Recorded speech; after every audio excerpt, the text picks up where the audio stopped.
안녕하세요. 예수믿음 전성결교회 안현 목사입니다. 최근에 어떤 연예인, 제가 연예인을 잘 몰라요.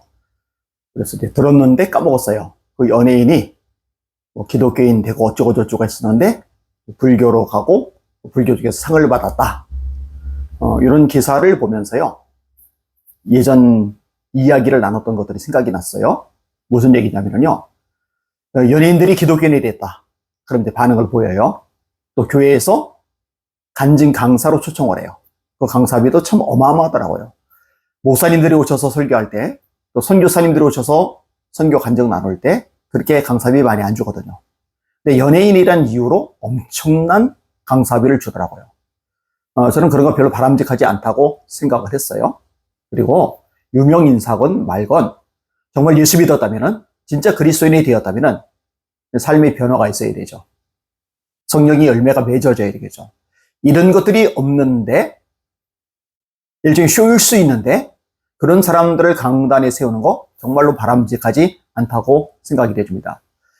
이런 거는 조직폭력회도 마찬가지입니다. 뭐 예를 들어서 김익두 목사님 훌륭하시죠. 이기풍 목사님 훌륭하시죠.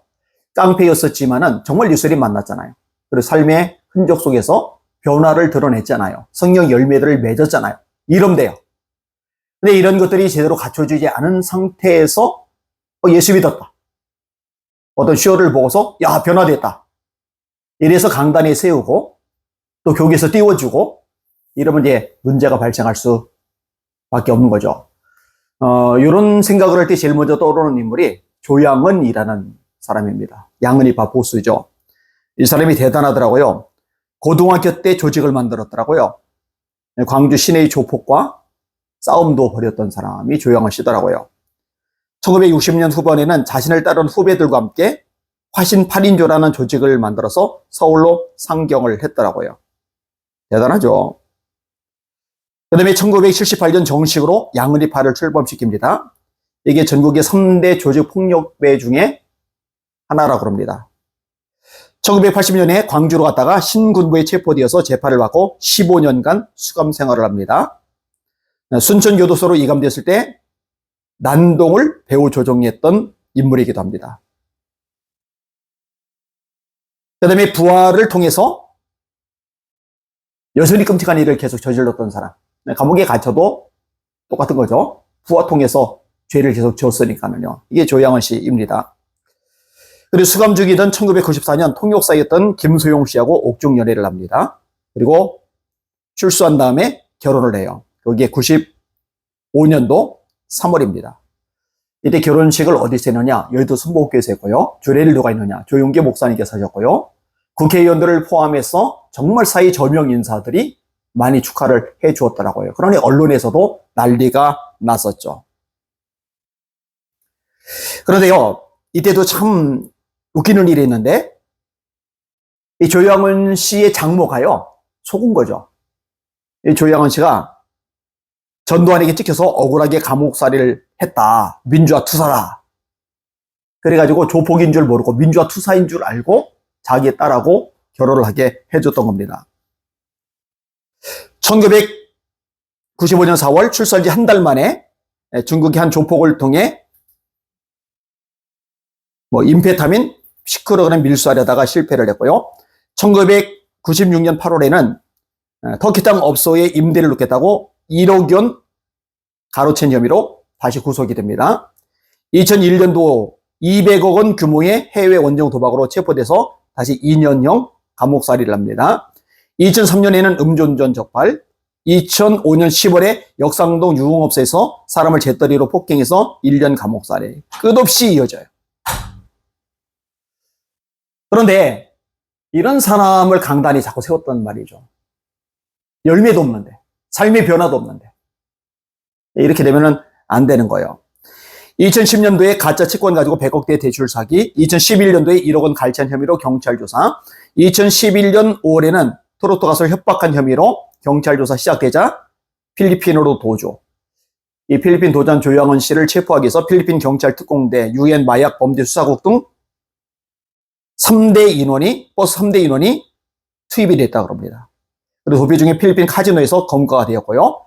2014년 12월 19일에는 사기 혐의로 징역 3년 6개월, 2019년 출소 후 아이야 세계 선교를 설립했답니다.